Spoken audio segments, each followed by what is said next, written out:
Carl Fleischmann was born on September the 24th, 1983, to Dick and Barbara Fleischmann. Carl was the firstborn and had two younger siblings, a sister and a brother. The family moved to Charlotte, North Carolina in 2000 for their father's job at Fidelity Investments.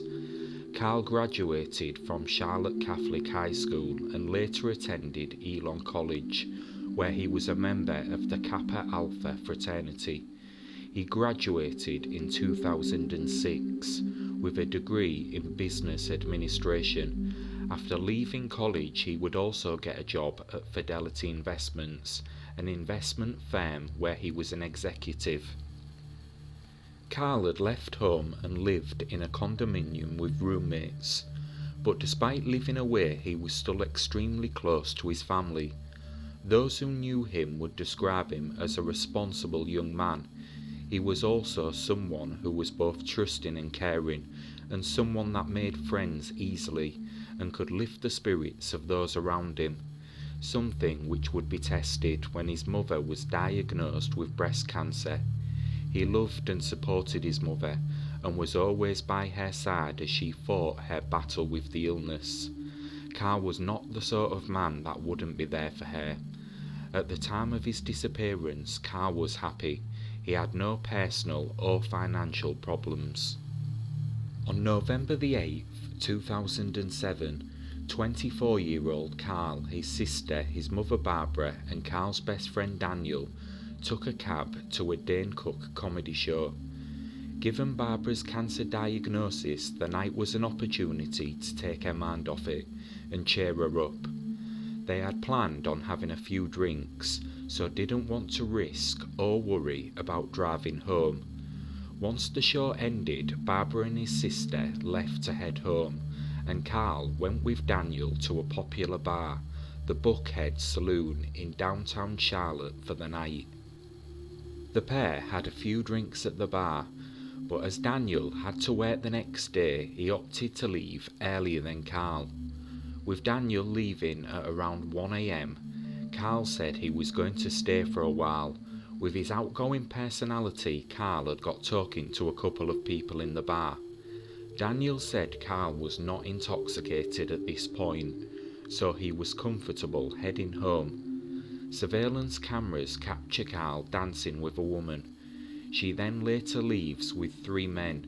Police will later identify one of the men as her boyfriend. It is believed some sort of minor disagreement happened in the bar between the group. The bar's surveillance cameras later show that Carl left alone at around 2:20 AM. Strangely though, Carl leaves behind his coat and debit card in the bar. Despite the temperature outside being only 30 degrees, he doesn't return for them. Later, Carl was seen on surveillance footage walking down the block alone towards Fuel Pizza.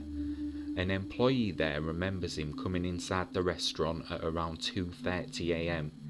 He ordered 2 slices of an everything pizza. At this point, Carl seemed to be intoxicated. After Carl left the pizza place, he was never seen again on security footage, but he did start making phone calls.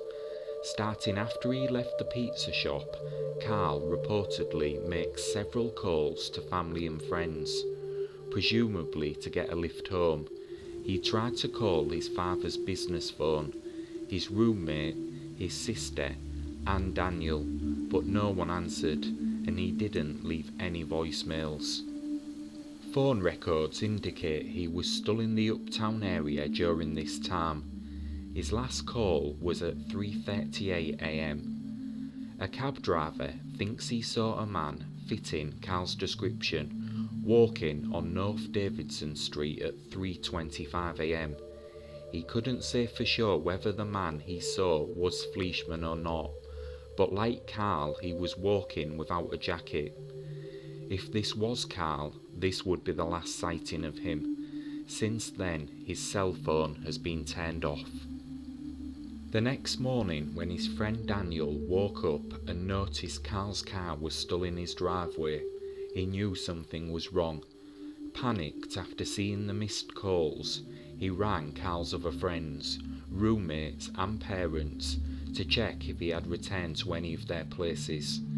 With no luck and his phone calls going straight to voicemail, he then called law enforcement to report his friend missing. Police investigated the people at the bar that night and talked to local cab drivers.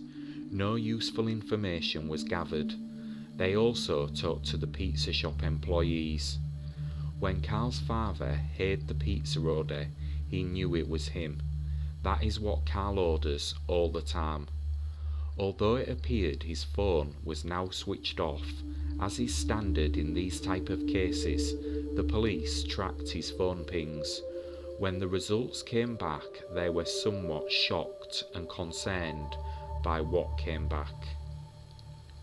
As they already knew, his phone pinged around the area of the pizza shop, but the pings continued down North Davidson Street until 4 a.m. At this point, his phone shuts off.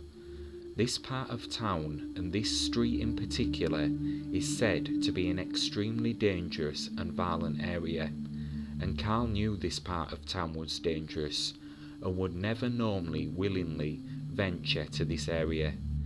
Even more worryingly, his phone puts him at the entrance of Cordelia Park, a place notorious for drug and gang activity. The park is roughly a 45-minute walk from the bar he left. For his loved ones and law enforcement, there was now deep concern. Not only had an intoxicated Carl walked an hour and 15 minutes without a jacket, he had also walked into a crime-infested gang area in the dead of night. Investigators used cadaver dogs to try and follow the route Carl had taken that night. The dogs took the handlers down to Fuel Pizza and then down North Davidson Street to Cordelia Park. At this point, officers had to call it quits, as it was too dangerous for the officers and the dogs to proceed at this time. Officers returned the next day. The scent led to a construction area about 200 yards away. It ended there. Officers then returned with a different dog at a different point in time. Again, it led to exactly the same point. In 2009, a federal judge ordered a search warrant for the construction site. The area was searched, but the judge sealed off the documents to the public. It is unknown if they found anything in their search at that time, but it can be assumed Carl's body was not located. Unfortunately, since this point it appears that the case has gone cold. For his loved ones, although they know he is probably no longer alive, they just hope someday his body will be found so they can give him a proper funeral and say their goodbyes. No suspects or persons of interest have been named in Carl's disappearance, but it is widely believed that Carl met with foul play around the area of the park, more than likely by gang members or an opportunist who saw an easy target that night. Carl's case is still open, and there is a $50,000 reward for information that leads to finding Carl or breaking the case open, but as of yet this hasn't happened. A Facebook page, Help Find Carl Fleischmann, was set up by his friend Daniel to raise awareness of his case, but as of 2025, Carl remains missing and his case unsolved.